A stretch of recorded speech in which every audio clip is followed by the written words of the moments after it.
Welcome to the Kottke Ride Home for Tuesday, April 20th, 2021. I'm Jackson Bird. Will this decade be another roaring 20s? A social epidemiologist and a Nobel Prize-winning economist weigh in. How many T-Rexes roamed the land throughout their time on Earth? A team of paleontologists did the math. And scientists have created the whitest paint ever, which could make a sizable difference in the climate crisis. Here are some of the cool things from the news today. Ever since New Year's Eve heading into 2020, people have been comparing this new decade to the 1920s. Comparison that felt particularly grim and short-sighted once the optimism of a burgeoning era was burst by the harsh reality of the pandemic. But even after we settled into the pandemic, some were quick to point out that the Roaring '20s emerged after a period of war and its own pandemic, the 1918 influenza. So once the vaccines are distributed, the variants tamped down, and life returns to some semblance of normality, will we be looking at another bout of high markets and lavish living? First, I have to say personally that I think one reason people keep clinging on to this idea, apart from all the ways that the 20s have been mythologized through rose-colored glasses and books and movies over the years, is that it's been a while since we've had a decade we can actually refer to with an agreed-upon name. The aughts, the 2010s, we weren't really sure what to call them as we lived through them, and even now they stay on our tongues a bit awkwardly. Nothing like the 50s, the 70s, the 90s. Some people have even argued that if generation-on-generation baiting has gotten worse, it's in part because we don't have easily nameable decades that we can push identities onto, so instead we do the same with entire generations. So what then will the identity and leading cultural markers of the 2020s be? Social epidemiologist and Yale professor Dr. Nicholas Christakis believes we will see something like the Roaring '20s as people make up for lost time with enthusiastic social interaction. Speaking to The Guardian at the end of last year about his book Apollo's Arrow, The Profound and Enduring Impact of Coronavirus on the Way We Live, Christakis explained that while pandemics and epidemics are new to us, they're not new to humans throughout history, and we can look back on epidemics of the past for a reliable pattern of what may be to come. Quoting Christakis in The Guardian, during epidemics, you get increases in religiosity, people becoming more abstentious, they save money, they get risk-averse, and we're seeing all of that now just as we have for hundreds of years during epidemics, said Christakis. As well, economies of ancient civilizations collapsed in times of disease. Many people seem to think it's the actions of our government that are causing the economy to slow. That's false, he said. It's the virus that's causing the economy to slow, because economies collapsed even in ancient times when plagues happened, even when there was no government saying close the schools and close the restaurants. End quote. He believes all of that will reverse once the pandemic has truly ended. We'll enter a time of, quoting The Guardian, experiences pined for in isolation, packed stadiums, crowded nightclubs, and flourishing arts, sexual licentiousness, liberal spending, and a reverse of religiosity. End quote. Though, notably, Christakis doesn't think this will happen until 2024. This prediction came from just at the very beginning of vaccines being approved, so perhaps he's moved up the timing by now, but he based that on the time needed to distribute the vaccine and for society to recover from, quote, socioeconomic devastation. On the one hand, I agree, because even though the US is doing pretty great on vaccine distribution lately, much of the world has been left in the lurch, so getting everyone vaccinated is going to end up taking quite some time. But on the other hand, we're already starting to see a huge resurgence in spending, especially in travel and recreational activities. Although, on the third hand, we may be too quickly overlooking the psychological trauma this time has caused people. Some of us are eager to return to activities right now, in theory, as we book tickets and make plans, but that might slow again as some people realize they're not actually ready for as much as they thought. So maybe a slow build-up to a sort of exuberant, artistic, devil-may-care, roaring 20s-esque revelry is right on the money after all. But that's Christakis' social epidemiological opinion. Economist, Nobel laureate, and also Yale professor Robert Shiller recently weighed in with his take on the whole Roaring '20s redux in the New York Times. He starts by pointing out that this past decade, ending in March of 2021, was pretty incredible for the stock market. The total return for the monthly inflation-corrected S&P 500, he calculates, averaged 12% annually, and he notes that the real value of an investment tripled during that time. But in the 1920s, the stock market was even more incredible. Quote, "It was the biggest bull stock market in U.S. history when you factor in inflation. I calculate that the real total return for the Standard & Poor's Composite Index, an S&P 500 predecessor, including dividends from September 1919 to September 1929, averaged 20% a year. That implies a six-fold increase in real value over the decade. It didn't end well, however. Including inflation, the index crashed 77% from September 1929 to June 1932, end quote. And he points out that with just a few exceptions, pretty much no one saw the huge crash coming, especially more inexperienced folks who bought into the market for the first time, something we're seeing happen again right now as people get encouraged by others on social media to buy shares for the first time. More ominously, if we're looking for comparisons that would signal a coming crash on the same level as in 1929, part of this explosion of rookies, as well as the brazenness of the more experienced, was buoyed by technological innovations and new forms of media. Sound familiar? Quoting again, "In 1923, the Translux company came out with the movie ticker, a large illuminated screen showing rapidly changing stock prices. For the first time, a crowd at a retail brokerage could watch together as a facsimile of the stock ticker tape whizzed by in bright light. And they heard about the stock market on the radio, the hot new technology of that era. The world entered homes electronically, giving people an immediate sense of the possibility of new technologies and access to a global narrative about financial success." End quote. But, Schiller notes, with all of that new information coming in, one element was crucially lacking: skeptical scrutiny. It was all excitement and the fun of the game, not deeper explanations of the complex world of the stock market and the risks one may be facing. Shortly before the crash, this started changing. Newspapers started talking more about details and warning signs traders should be paying more attention to. And of course, with the way that the market works, the mere fact that major newspapers were hinting at something to worry about meant people worried, and that got reflected in the market.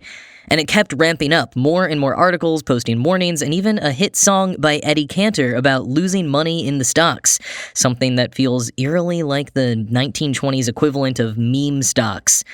In the months leading up to the October crash, this all made people start thinking there could be a crash, and the self-fulfilling prophecy of the stock market might have helped lead to it. Of course, no one thought it would be as bad as it was. Quoting once more, "Are there similarities today? Certainly. The current widespread fascination with the rising market, accompanied by recent concern about a possible downward spiral and strained stock market valuations, echo those of 100 years ago. That said, there's no particular reason to expect a market collapse that would be as bad as the 1929 crash, and the government and the Fed have shown themselves to be far more adept in staving off prolonged recessions than their predecessors.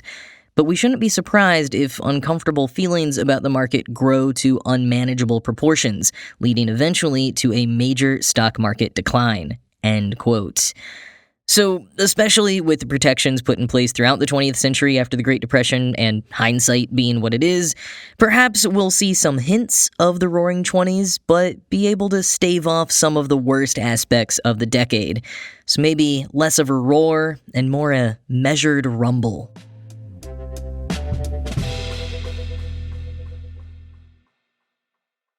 So last week, during the wave of pterosaur news, I mentioned how one reason we don't know too much about pterosaurs is because their super delicate bones that allowed them to fly through the air don't stay preserved as fossils too well, so the fossil record on them is pretty slim. But what's the fossil record of their dinosaur cousins like? Well, fortunately, some paleontologists just last week published a new study calculating just how many Tyrannosaurus Rex lived on Earth in totality, and therefore how rare their fossils are. And that number, for the over 2 million years that T-Rexes roamed the planet, the team estimates there were, in totality, over 2.5 billion of them. Or as Christopher Mims put it on Twitter, quote, "more than enough to eat us all," end quote. The team, led by Charles Marshall at the University of California at Berkeley, used Dammoth's Law to reach this estimate. Dammoth's Law is a method used by ecologists that says that the population density of a species decreases as body mass increases.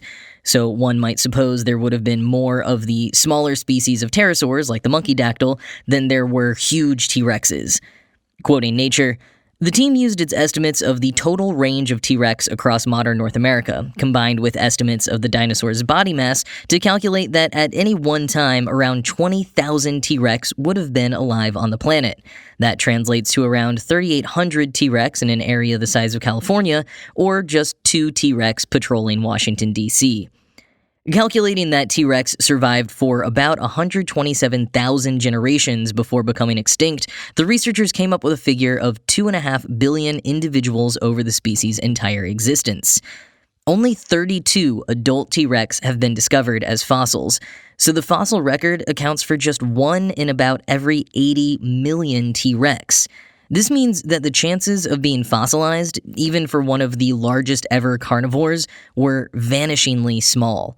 These numbers suggest that fossils in general are exceedingly rare, and hint that many species that were much less widespread than T-Rex were probably never preserved, says Marshall, who adds, "The fossil record is our only direct knowledge of these completely unimaginable past histories of our planet," end quote.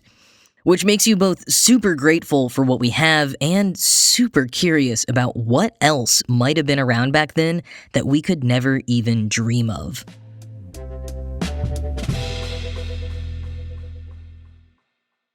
Researchers at Purdue University have developed an ultra-white paint that is the whitest of any currently available and able to reflect 98.1% of sunlight.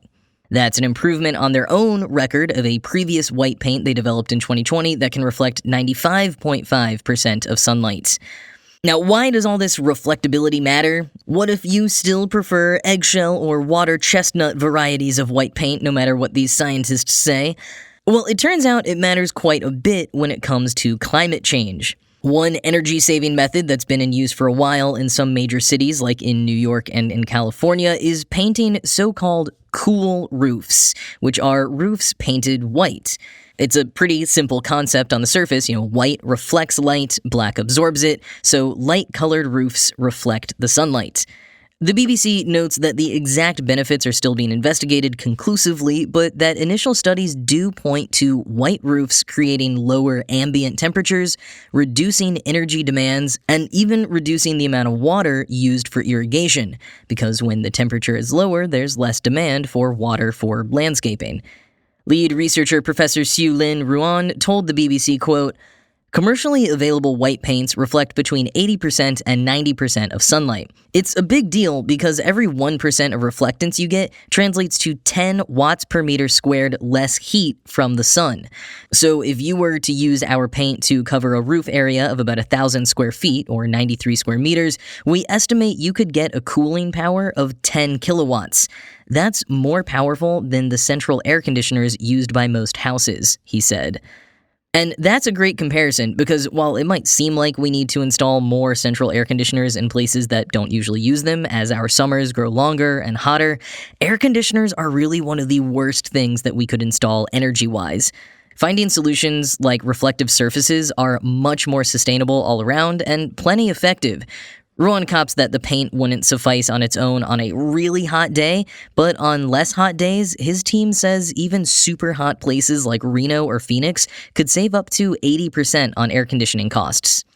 But how did Ruan's team develop this ultra-white paint? Quoting Earther, Ruan said that efforts to develop the whitest paint possible that could also act as cooling agents stretch back to the 1970s. Ruan's team alone has been working on how to get white paints even whiter for around 7 years now, hammering out methods of adding reflectant materials to the paint to help it beat back the sun. This successfully white paint incorporates high concentrations of barium sulfate, a chemical compound that's used to make white cosmetics and photo paper, with different sized particles scattered throughout the paints. The sunlight has different colors because it has different wavelengths, Ron explained. We need different particle sizes to scatter each wavelength. End quote. It's still not perfect though, and I don't mean because it's only 98.1% effective and not 100. It comes down to the more practical side of implementing these roofs. Hashim Akbari, a professor of building, civil, and environmental engineering at Concordia University, shared some of the practical concerns with Earther. Quote, Akbari pointed out that regular wear and tear on reflective roofs and walls can impact the reflectivity percentages measured in a lab setting. Soot and dust tend to decrease the reflectivity of the surface, he said. If they start with super-duper 95% reflectivity, the pollutants from the air, the droplets, soot, could collect on the surface and they decrease the reflectance. End quote. But that doesn't mean don't do it. Definitely replace asphalt roofs with more reflective ones when you can, even if they're just 80% reflective and not the 98% ultra-white one, which is not available commercially yet, but the Purdue team hopes it will be depending on what company ends up manufacturing it. Because anything helps right now, and the more they're installed, the more we'll be able to identify and troubleshoot any issues.